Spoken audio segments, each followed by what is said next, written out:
परिचय।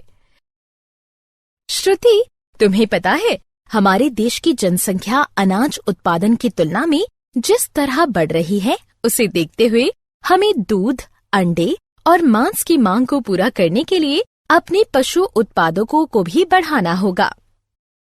हाँ, इसलिए जरूरी है कि हम पशुपालन उद्योग की उत्पादन क्षमता को बढ़ाएं। हाँ बिल्कुल। तो आओ, इस पाठ में हम खाद्य संसाधनों में सुधार के बारे में विस्तार से चर्चा करें। उद्देश्य। इस पाठ के अंत में आप निम्न करने में सक्षम हो जाएंगे: पशुपालन को समझना, पशुपालन का अध्ययन करना, मुर्गी पालन को समझना, अंडा और ब्रॉयलर उत्पादन का अध्ययन करना, मछली उत्पादन, समुद्री मत्स्य पालन और देश के भीतरी भागों में मत्स्य पालन को समझना, मधुमक्खी पालन का अध्ययन करना। पशुपालन। पशुपालन दरअसल पशुओं, मवेशियों का वैज्ञानिक प्रबंधन है, जिसमें उनको खिलाना, प्रजनन और बीमारियों का नियंत्रण भी शामिल है। पशु आधारित खेती में मवेशी, बकरी, भेड़, मुर्गी और मछली पालन शामिल है। जनसंख्या और जीव स्तर के बढ़ने के साथ ही दूध, अंडे और मांस की भी मांग बढ़ रही है। इसके साथ ही पशुओं के मानवीय रखरखाव के लिए बढ़ती जागरूकता ने भी मवेशियों के पालन में नई सीमाएं खड़ी कर दी हैं। मवेशी पालन। मवेशी पालन दो उद्देश्यों के लिए किया जाता है: दूध और कृषिगत कामों जैसे जोतना, सिंचाई और बोझ ढोने वगैरह में। भारतीय मवेशियों की दो प्रजातियां हैं: बोस इंडिकस यानी गाय और बोस बुबलिज यानी भैंस। दूध देने वाली मादाओं को दुधारू पशु यानी मिल्क एनिमल और खेती के काम आने वाले पशु सूखे पशु यानी ड्रॉट एनिमल कहे जाते हैं। दूध का उत्पादन कुछ हद तक दुग्ध स्रवण यानी लैक्टेशन यानी बछड़े के जन्म के बाद दुग्ध उत्पादन की अवधि पर निर्भर करता है, तो दुग्ध उत्पादन लैक्टेशन की अवधि को बढ़ाकर भी अधिक किया जा सकता है। विदेशी मोहक नस्लों, उदाहरण के लिए जर्सी, ब्राउन स्विस का चयन लंबे लैक्टेशन अवधि के लिए किया जाता है, जबकि स्थानीय नस्लों, उदाहरणार्थ लाल सिंधी, साहिवाल आदि की बीमारी के लिए प्रतिरोधक क्षमता जबरदस्त होती है। दोनों का वर्ण संकर कराया जाता है ताकि दोनों ही का वांछित गुण मिल पाए। भैंस और गायों की मानवीय देखभाल, उनके स्वास्थ्य और स्वच्छ दुग्ध उत्पादन के लिए उचित साफ सफाई और आश्रय स्थल होना जरूरी है। पशुओं की ब्रश से लगातार सफाई जरूरी है ताकि उनके शरीर पर धूल और टूटे बाल चिपके न रहें। उनको हवादार और छत वाले आश्रय में रखना चाहिए ताकि वे बारिश, ठंड और गर्मी से बच सकें। उनके शेल्टर की फर्श को ढालदार बनाना चाहिए ताकि सफाई में आसानी हो और वो सूखा रहे। दुधारू पशुओं के भोजन की जरूरत दो प्रकार की होती है: एक, भरण पोषण संबंधी जरूरत ताकि पशु स्वस्थ जीवन जिए, और दूसरी, दूध के उत्पादन के लिए जरूरत, जो लैक्टेशन की अवधि में आवश्यक होता है। पशुओं के भोज्य पदार्थ में शामिल हैं मोटा चारा, जिसमें आमतौर पर रेशेदार चीजें होती हैं, और गाढ़े घोल, जिनमें फाइबर तो कम रहता है, प्रोटीन और दूसरे पोषक अधिक मात्रा में रहते हैं। मवेशियों को कई तरह की बीमारियां होती हैं। बीमारियों से दुग्ध उत्पादन घटता है और पशुओं की मौत भी होती है। मवेशियों पर रहने वाले परजीवी बाहरी और आंतरिक दोनों ही तरह के हो सकते हैं। बाह्य परजीवी त्वचा पर रहते हैं और मुख्यतः चर्म रोग के वाहक होते हैं। कृमि जैसे आंतरिक परजीवी पेट और आंत को प्रभावित करते हैं, जबकि फ्लूक एक तरह का परजीवी कृमि यकृत यानी लीवर को नुकसान पहुंचाते हैं। जीवाणु और विषाणुओं से भी संक्रामक बीमारियां होती हैं। मवेशियों को कई बड़े विषाणुगत और जीवाणुगत बीमारियों के लिए टीका दिया जाता है।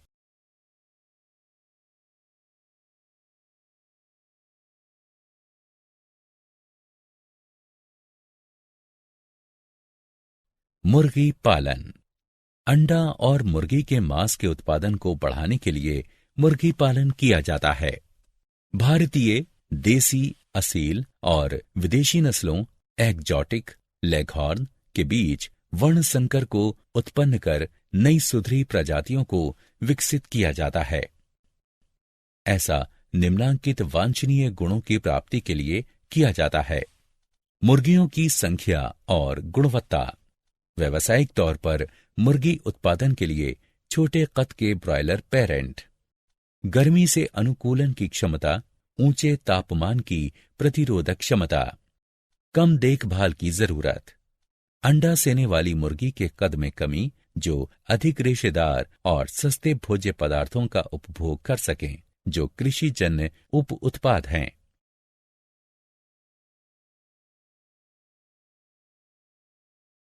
अंडा और ब्रॉयलर उत्पादन।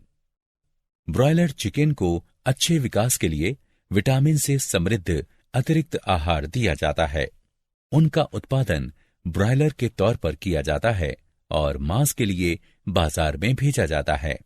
बेहतर कुक्कुट पालन के लिए अच्छे प्रबंधन की जरूरत होती है, जिसमें तापमान का नियंत्रण और स्वास्थ्यकर दशा को रखना शामिल है, जिसके साथ ही बीमारियों, विषयों की रोकथाम और नियंत्रण शामिल है।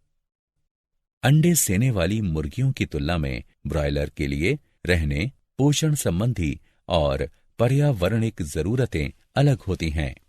ब्रॉयलर के लिए राशन में पर्याप्त वसा के साथ प्रोटीन की अधिक मात्रा वाला खाद्य चाहिए। पोल्ट्री के आहार में विटामिन ए और के की मात्रा अधिक रखी जाती है। पोल्ट्री की चिड़ियों को विषाणु, जीवाणु, कवक, परजीवियों के साथ ही पोषक तत्वों की कमी से भी कई तरह की बीमारियां होती हैं। नियमित अंतराल पर उचित सफाई, स्वच्छता और बढ़िया कीटनाशकों का छिड़काव जरूरी है। संक्रामक बीमारियों को टीकाकरण से दूर किया जा सकता है। मछली उत्पादन। हमारे खाने में पशु प्रोटीन का सबसे सस्ता स्रोत मछली है। मत्स्य उत्पादों में पंख वाली मछली के साथ ही कवचीय प्राणियों जैसे घोंघा और झींगा भी शामिल हैं। मछली या तो प्राकृतिक स्रोतों से मिल सकती है, जिसे कैप्चर फिशिंग कहते हैं, या फिर मछलियों का उत्पादन भी किया जाता है, जिसे कल्चर फिशरी कहते हैं। समुद्री मत्स्य पालन। भारत के समुद्री मत्स्य पालन के संसाधन में 7,500 किलोमीटर लंबी तटरेखा और इससे आगे का गहरा समंदर है। समुद्री मछलियों में लोकप्रिय पॉम्फ्रेट, मकरेल, टूना, सार्डिन्स और बॉम्बे डक है। समुद्री मछलियां मछली मारने वाली बोट से कई तरह के जाल का प्रयोग कर पकड़ी जाती हैं। कुछ व्यावसायिक समुद्री मछलियां हैं शल्य वाली मछली जैसे मुलेट, भेटकी और पर्ल स्पॉट। साथ ही कवच वाली मछलियां जैसे झींगा, शंबूक धमू सेल और ऑयस्टर तथा सीवुड भी इनमें आती है। ऑयस्टर का पालन उन मोतियों के लिए भी किया जाता है जिसे वे पालते हैं। समुद्री मछलियों की मांग मेरीकल्चर से पूरी की जा सकती है। अंतर्देशीय मत्स्य पालन। ताजा पानी के स्रोत जैसे नहर, तालाब, जलाशयों और नदी। खारे पानी के स्रोत जहां ताजा और समुद्री पानी मिलते हैं, जैसे खाड़ी और दलदल भी मछली मिलने के महत्वपूर्ण जलाशय हैं।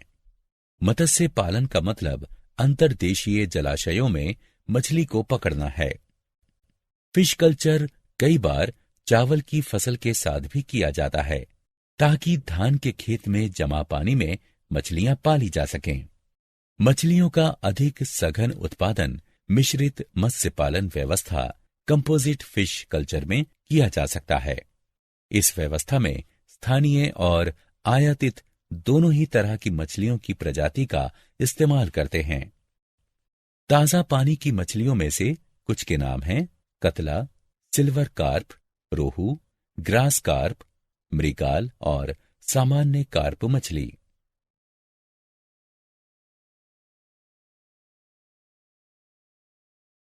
मधुमक्खी पालन। शहद का इस्तेमाल व्यापक तौर पर होता है और इसीलिए मधुमक्खी पालन एक कृषिगत उद्यम बन गया है। मधुमक्खी पालन में चूंकि कम निवेश की जरूरत होती है, इसलिए किसान अतिरिक्त आमदनी के स्रोत के तौर पर इसका इस्तेमाल करते हैं। शहद के साथ ही मधुमक्खियों के छत्ते से मोम की भी प्राप्ति होती है, जिसका इस्तेमाल कई तरह की औषधियों में किया जाता है। व्यावसायिक तौर पर शहद उत्पादन के लिए मधुमक्खियों की स्थानीय प्रजातियां हैं। एपिस सेरेना इंडिका, जिसे आमतौर पर भारतीय मधुमक्खी कहते हैं, ए डोरसाटा, जिसे रॉक बी कहते हैं, और ए फ्लोरे, जिसे छोटी मधुमक्खी कहते हैं। मधुमक्खी की एक इटालियन प्रजाति ए मेलिफेरा का भी इस्तेमाल शहद का उत्पादन बढ़ाने के लिए किया जाता है। इटली की प्रजाति में अधिक शहद इकट्ठा करने की क्षमता होती है। वे डंक भी कम मारती हैं। वे अपने छत्ते में लंबे समय तक रहती और अच्छी तरह प्रजनन करती हैं। व्यावसायिक तौर पर शहद के उत्पादन के लिए मधुमक्षिशाला बनाई जाती हैं। शहद की गुणवत्ता उनको दिए चारे, परागण के लिए उपलब्ध फूलों और जमा पराग पर निर्भर करती है।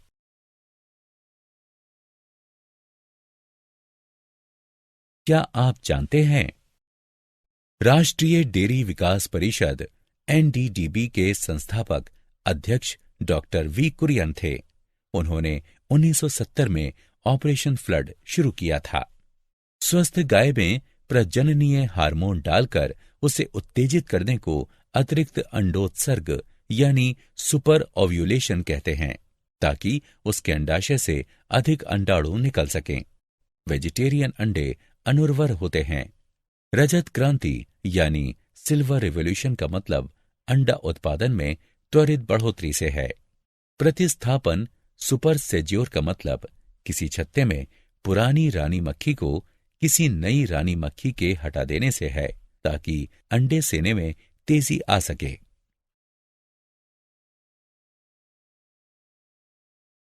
सारांश। आइए हमने जो कुछ सीखा है उसे संक्षेप में दोहराएं। खेती वाले मवेशियों को उचित देखभाल और प्रबंधन जैसे आश्रय, आहार, प्रजनन और बीमारी नियंत्रण की आवश्यकता होती है। मुर्गी पालन घरेलू मुर्गियों, चिड़ियों को पोसने के लिए करते हैं। पोल्ट्री उत्पादन में अंडे उत्पादन और मांस के लिए ब्रॉयलर का उत्पादन शामिल है। पोल्ट्री उत्पादन बढ़ाने के लिए भारतीय और विदेशी नस्लों के बीच वर्ण संकर प्रजातियों का प्रजनन कराया जाता है, ताकि नस्ल सुधर सके।